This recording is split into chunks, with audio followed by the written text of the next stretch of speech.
एक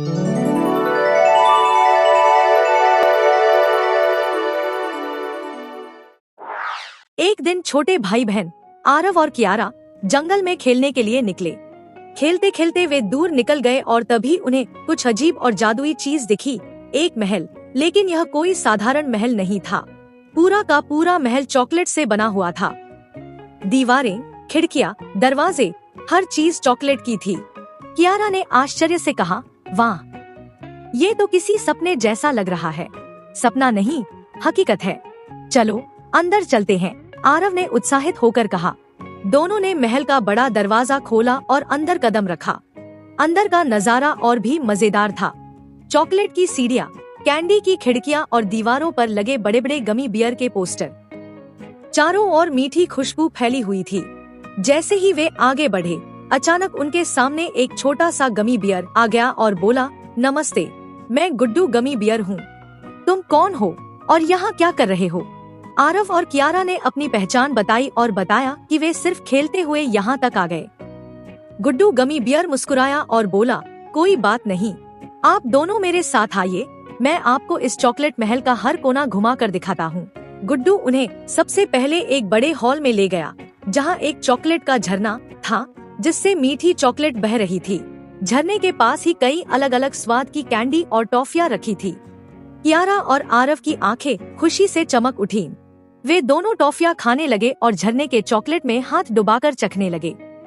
अचानक एक खड़खड़ाहट की आवाज आई, जिससे गुड्डू घबरा गया। उसने धीमी आवाज में कहा, यह चॉकलेट किंग चोकू है। वह बाहरी लोगों को पसंद नहीं करता। अगर उसने तुम्हें यहाँ देख लिया तो नाराज हो जाएगा। ओह नहीं, कियारा ने डरते हुए कहा। गुड्डू ने जल्दी से दोनों को एक बड़े चॉकलेट कप के पीछे छुपा दिया। तभी चॉकलेट किंग चोकू वहाँ आ पहुँचा।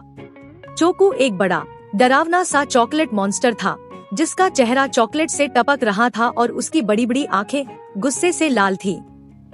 यहाँ कोई है? चोकू ने गरजते हुए पूछा। आरव और कियारा सहमे हुए थे, लेकिन तभी कियारा के दिमाग में एक आइडिया आया। उसने एक गमी बियर उठाया और चोकू की ओर फेंक दिया। चोकू का ध्यान बंट गया और वह गमी बियर की ओर देखने लगा। इस बीच गुड्डू ने इशारा किया और वे चुपके से एक दूसरी दिशा में भाग निकले। भागते भागते वे एक और कमरे में पहुंच गए, जहां रंग बिरंगी कैंडी के छोटे छोटे जीव, कैंडी क्रीचर्स थे। ये जीव नाच गाना कर रहे थे और बहुत खुश लग रहे थे। उन्होंने आरव और कियारा का स्वागत किया और उन्हें अपने साथ खेलने का न्योता दिया। कियारा और आरव को वहाँ खेलना बहुत अच्छा लग रहा था। गुड्डू ने उन्हें एक गुप्त दरवाजा दिखाया, जो चॉकलेट की एक बड़ी दीवार के पीछे छिपा था। तीनों उस गुप्त दरवाजे की ओर भागे, लेकिन मुश्किलें यहीं खत्म नहीं हुई थी। जैसे ही वे दरवाजे के पास पहुँचे, चॉकलेट किंग चोकू ने उन्हें देख लिया। वह गुस्से में गरजते हुए बोला, रुको, तुम इस महल से बाहर नहीं जा सकते। गुड्डू ने हिम्मत से चोकू के सामने खड़े होकर कहा, चोकू, ये बच्चे हमारे मेहमान हैं, तुम इन्हें जाने दो। चोकू ने सोचा और फिर शांति से बोला, ठीक है, मैं इन्हें जाने दूंगा, लेकिन एक शर्त पर। तुम्हें मेरे साथ एक खेल खेलना होगा। अगर तुम जीत गए तो तुम जा सकते हो, अगर नहीं तो तुम यहीं रहोगे। आरव और कियारा ने हिम्मत दिखाते हुए चोकू की चुनौती स्वीकार की। खेल एक मजेदार दौड़ रेस थी। दौड़ शुरू होते ही कियारा और आरव तेजी से भागे। आखिरकार दोनों ने चोकू को हरा दिया। चोकू ने अपनी हार मान ली और बोला, ठीक है, तुम जीत गए, अब तुम जा सकते हो। आरव और कियारा ने गुड्डू को गले लगाकर धन्यवाद कहा। जैसे ही वे गुप्त दरवाजे से बाहर निकले, उन्होंने देखा कि महल धीरे धीरे गायब हो रहा था। घर लौटते समय दोनों ने उस जादुई महल और प्यारे गुड्डू गमी बियर को याद किया।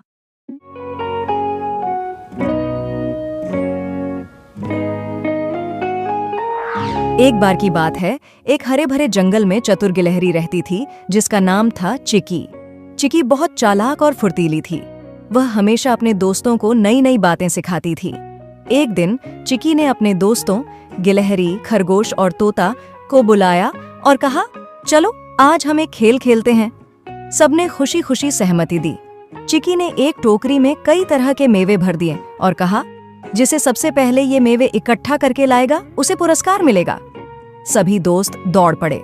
चिकी अपने फुर्तीले पैरों से सबसे आगे निकल गई। उसने जल्दी जल्दी मेवे इकट्ठा किए, लेकिन जैसे ही वह लौट रही थी उसे देखा एक बड़ा भालू।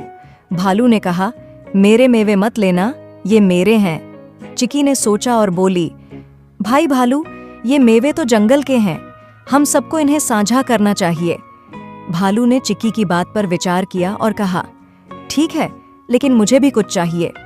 चिकी ने तुरंत एक आइडिया सोचा। उसने भालू से कहा, अगर तुम मेरे साथ खेलोगे तो मैं तुम्हें सबसे अच्छे मेवे दूंगी। भालू ने खुशी खुशी सहमति दी। अब चिकी ने सभी दोस्तों को बुलाया और सबने मिलकर भालू के साथ खेलना शुरू किया। खेल में सबने खूब मजा किया और भालू भी बहुत खुश हुआ। अंत में भालू ने चिकी को बहुत सारे मेवे दिए और कहा, तुम सच में चतुर हो। इस तरह चिकी ने न केवल खेल जीता बल्कि सबको मिलकर खेलने का महत्व भी सिखाया। जंगल में सब खुश थे और चिकी की चतुराई की तारीफ कर रहे थे। सीख, एकता में ही ताकत होती है।